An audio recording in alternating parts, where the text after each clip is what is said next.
don't know, man. Mixed feelings.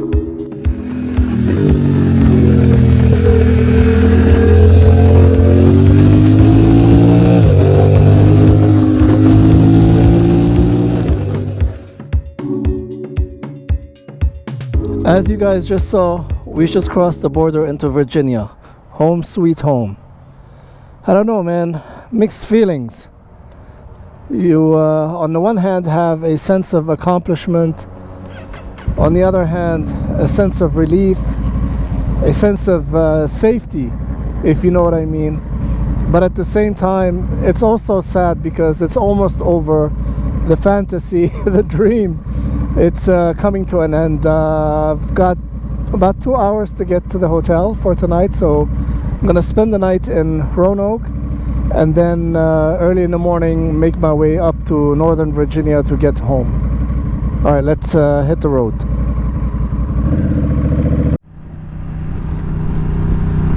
If you guys are ever in the southwestern area of Virginia, make sure you guys come to this area. This has the best motorcycle roads in all of Virginia. Maybe the whole country, I don't know, but I know that Back of the Dragon is over here. This area is all hills and mountains, unbelievable roads, great conditions, the longest and best curvy roads that you guys can ride are in this area over here. So if you guys are ever in Virginia, make sure you check this area out. Also, I just wanted to let you know there's this smell in this area that is unbelievable. I thought it was like a what do you call it, ivy that grows on the side of the mountains on all up trees, but somebody told me that's not what it is. And somebody said that it was honeysuckle, but I have no idea. I've never smelled honeysuckle. I know, guys, I know it's funny, but you know, I'm not from around here. All right, we made it to Roanoke, so I'm gonna fill up with fuel to get ready for tomorrow morning. But I made a mistake, and I'll tell you all about it in the morning. Also wanted to show you guys this. This thing has been such a pleasure to use, by the way, because my bags are full, as you can see. So this is the collapsible backpack that I had told you guys about in the past.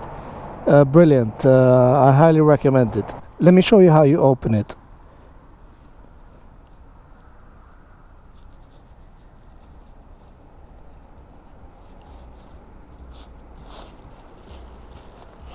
Just like that, you have a backpack. I wear it to the hotel for a few minutes, you don't even feel it. Brilliant. Good morning, guys. So I've been on the road now for about an hour and 40 minutes. I still have about 103 miles left to get to the house. I just wanted to touch base and show you this amazing scenery over here. Do you see the mountain range over there? We are in the valley in between two mountain ranges, one to the east and one to the west. This is the Blue Ridge Parkway, as well as Skyline Drive. I'll show you a little bit of a clip just so you guys see the difference between the Blue Ridge Parkway, which is an absolute must if you are a motorcycle rider. You have to do it. I've done it from the southernmost point to the northernmost point, and I love it, man. It's in the mountains. It's just absolutely perfect. But do it in the summer because it's quite high up in the mountains and it is a little bit cold. So the end of it, the last part of it, is called the Skyline Drive, and I'm gonna take you guys up there so you guys can see the view of the valley that we're in from up there. So right now you can see the mountain range, and then I'm gonna show you the view from up there looking down here. Just imagine a road running on the top of those mountains all the way south to North Carolina. Okay guys, time to tell you about my mistakes. So I was riding on the highway. I had done about 600 miles or so. So I stopped so that I can put some oil on the chain. And I like doing it that way because the chain is actually hot at that point. I'll use that to take a break, fill up with gas, and then that way after I put on the lube, it has time for it to sit and cure.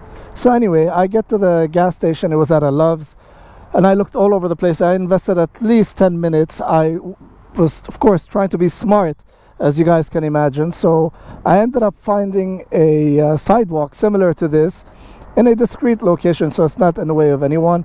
Figured out a way how to get the bike on there, put the bike over here, put the stand right here so that I can tilt the bike over.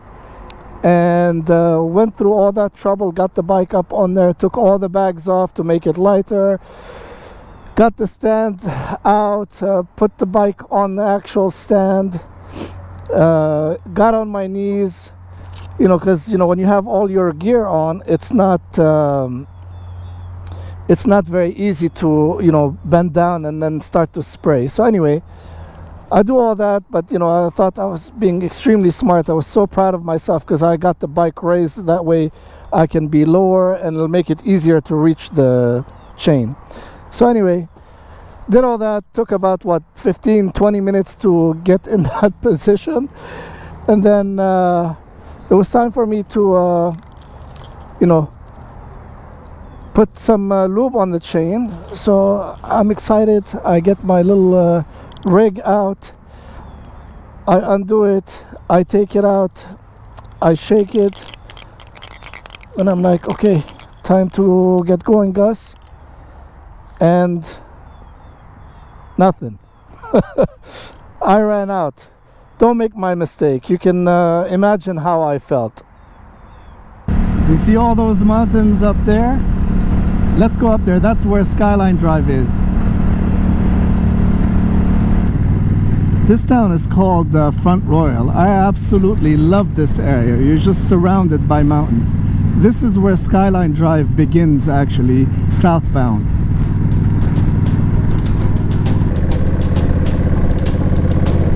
Get ready for this spectacular view.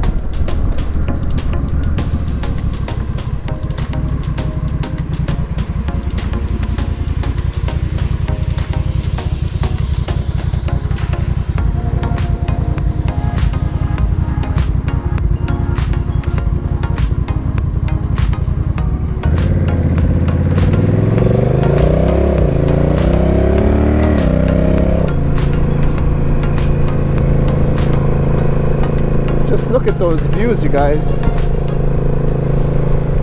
So just imagine this road with all its curves. By the way, the speed limit over here is 35 miles an hour. Just imagine this road runs for about 100 miles on the top of the mountains. Beautiful, spectacular views. And then it connects to the Blue Ridge Parkway, which runs for an additional few hundred miles down south at even higher elevations. Now, the difference between Skyline Drive and Blue Ridge Parkway is that the Blue Ridge Parkway is 45 miles an hour, so it's a little bit faster, while the Natchez Trace is even faster than that at 50 miles an hour.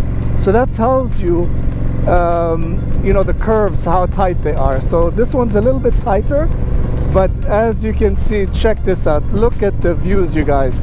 It's just freaking amazing. Just look at that. I can't get enough of this, man. This is where I come every time I get a chance to ride. I come over here. It's just, you can't get enough. It changes with the seasons, with the amount of light that you get. It's just phenomenal. I'm just gonna be quiet for a second, enjoy these views, and let's park a little bit and recap this whole trip.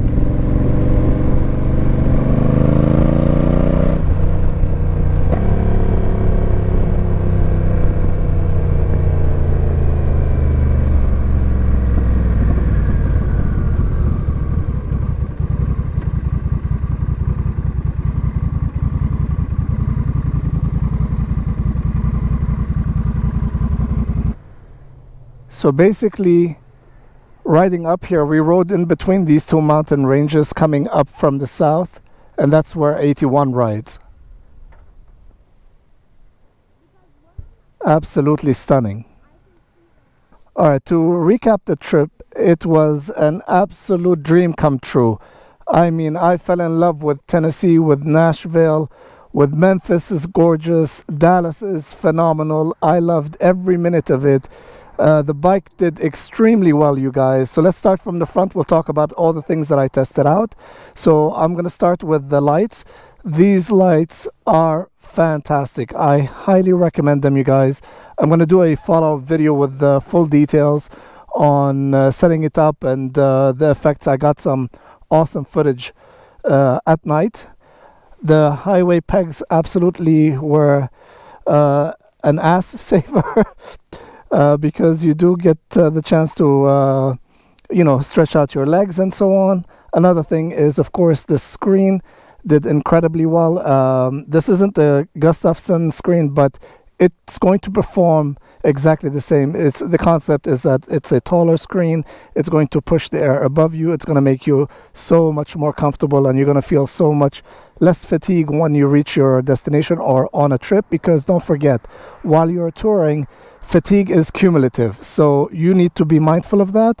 So while you're touring, day one you might be able to do 500 miles, but be mindful that day 2, day 3, the fatigue is accumulating and you're not going to be able to sustain that 500 mile a day pace. You guys might be better than me, but I'm telling you from my personal experience, several times, every time I go on tour, yes, the first day I might be able to do 500 miles, but then day 2, day 3, I get fatigued and it catches up to you. The other thing that I tested out on this trip were the additional 2-inch risers.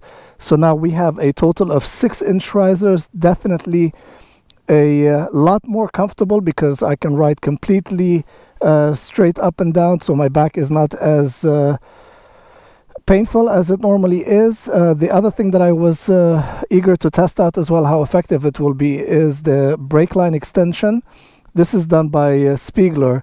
And Aram, thank you so much, man, for taking the lead on this, brother. I really appreciate it, man. So this worked out phenomenally well. The other thing is, of course, the heated gear. I'm going to include a picture to show you what the gear, all of it put together, looks like. So you have socks, pants, as well as a shirt made by Warm and Safe. Unbelievably effective in all temperatures. I was riding in freezing temperatures, and you guys know, riding in 30-degree temperatures on the highway at 80 miles an hour is going to have a feel like of 20, if not less. So I was able to sustain that, no issues whatsoever. Yes, of course, it's a little bit cold, but you guys need to understand that you have to layer. You've got to maintain the layering approach, and the best mid-layer that I can recommend to you guys is invest in a down jacket and a down vest, as well as down pants. I know it's very expensive, but if you guys want the best, if you guys want to be able to ride and tour in any temperatures, any conditions, this is what I have tested. This is what works. I assure you of that. The cool thing about it is that they're not so bulky because they're made out of feathers. They're extremely light. The other thing I want to talk about in terms of the heated gear are these new heated gloves by Revit. Guys, I cannot recommend these enough. These are awesome in terms of if you're looking for a motorcycle specific glove for winter that is great as a standalone glove, but at the same time is heated if you want it. This is the best that's out there. I've tested, I don't know, 5, 6, 7 different brands of heated gloves, and these are phenomenal. You're not going to regret investing in this. It has its own battery over here, and then the cool thing about it is just a push button like this, and it's on. It's got 4 levels. This has to be used in conjunction with heated grips. If you guys plan on riding in really cold temperatures, like anything below 50 with these gloves, keep in mind the heating elements are only on the back of the hand, okay? So you have insulation as well as heat on the back of the hand. On the palm, it doesn't have a lot of insulation, and it does not have heating elements, okay? Just so that you can maintain dexterity. That's why it's done that way. So when you combine the heat on the back of the hand with the heat of the grips, then you have a win-win situation. Yes, I know that it is pricey, but if you want the best motorcycle glove, because motorcycle gloves have to have a thin palm so that you can maintain your dexterity. This has the scaphoid sliders as well for protection, full leather, knuckle protection as well. I tested them out in those set temperatures that you saw while I was on the Natchez race, and it was raining, so it was freezing cold, as you guys can imagine, and they are definitely 100% waterproof. Not a single drop came in, and the heating functions worked incredibly well. The quad lock did amazingly well. In the rain, I tested it in freezing cold conditions. No issues whatsoever. It kept charging the phone. My phone even survived the wet. I was using that as a test. And let me just show you what the lights look like. These guys saved my ass at least 3 times. Once with a deer. Another time was I was riding at night, and I was doing like 70-80 miles an hour on the interstate. I had to be on the interstate after dark, unfortunately, and there was a shredded tire in the middle of my lane, and that saved my ass, I assure you. Let's take a look and see what the mileage is like. Alright, so from the beginning of the trip to Texas and back, I'm about maybe 40-50 miles away from home.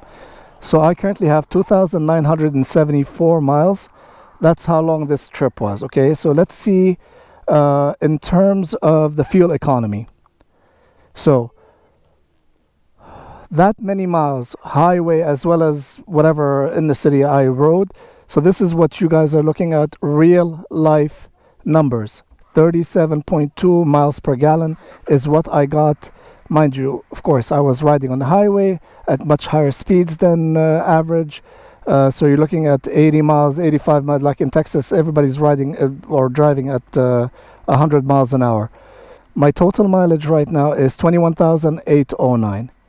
I changed my tires at 7,000 and change. So you're looking at 14,000 miles. Let's take a look at them.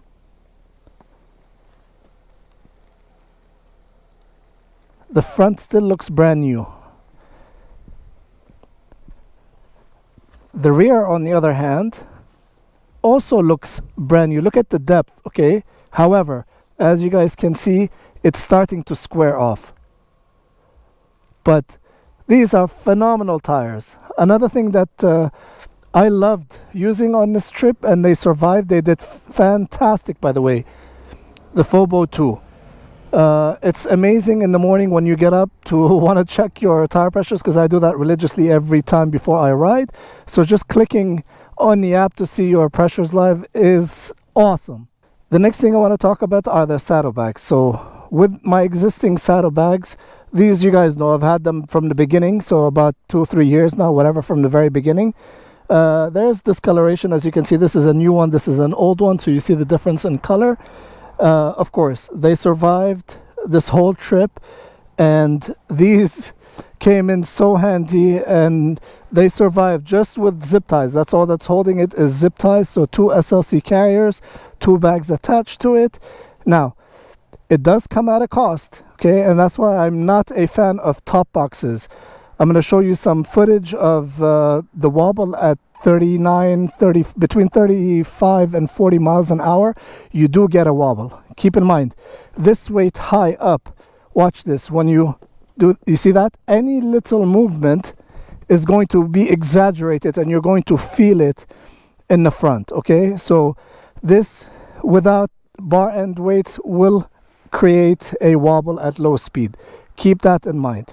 I've experienced this on other bikes as well, so just keep that in mind. If you're planning on getting a top case, if you want to deal with it, fantastic. But you know, I just want to make sure that I'm completely honest with you guys and share with you everything that I've experienced.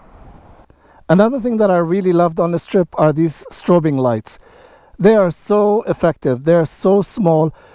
They were on when it was raining, so they are actually waterproof. Amazing little thing. You can change the pattern. I currently have it flashing white and red. You can have multiple different colors. This is the best one because I don't want to have blue and red. I don't want to get pulled over by the cops or anything like that. But these are very effective. I highly recommend them. If not the same thing, get something similar. It adds visibility. The only thing that I regret, and this is my fault, got nothing to do with this device, is that I actually lost the second one on this side. It's attached via Velcro, but they do supply you with a rubber band to kind of attach it in place so it doesn't fall. It did not fall on the road. It fell somewhere in the hotel when I was packing and unpacking. So that's my fault, my mistake. It has nothing to do with the company, okay? I can't even remember the name of the company. But anyway, this thing is awesome. Another thing that I really loved was the snap jack, because it just made my life so much easier on the road when I needed to lube my chain. And by the way, at 22,000 miles, I think that I do need a new chain. I see some of the links are starting to bind. Additionally, I do feel a slight vibration that is a little bit abnormal. I'm quite sensitive to the vibrations of the bike. One of two things could be causing it.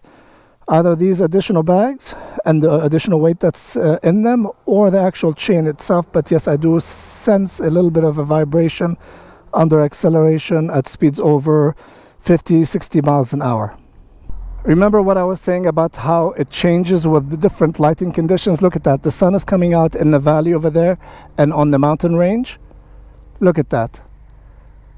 Look how gorgeous this is. I can sit here for hours on end just looking at this view. So the short version of all this long 3,000 mile 10-day trip is to tell you that the Natchez Trace is so worth it. Thank you, Quasi Motard, for recommending it. It is amazing. Would you guys look at these spectacular views? Let's end it here. I am so grateful for this opportunity. I feel so privileged. The joy that I felt is just, I'll take it with me forever. Anyway, guys, let me know what you guys think. Let me know if you guys have any questions. Thank you so much for everybody that came along. Have an amazing day, you guys.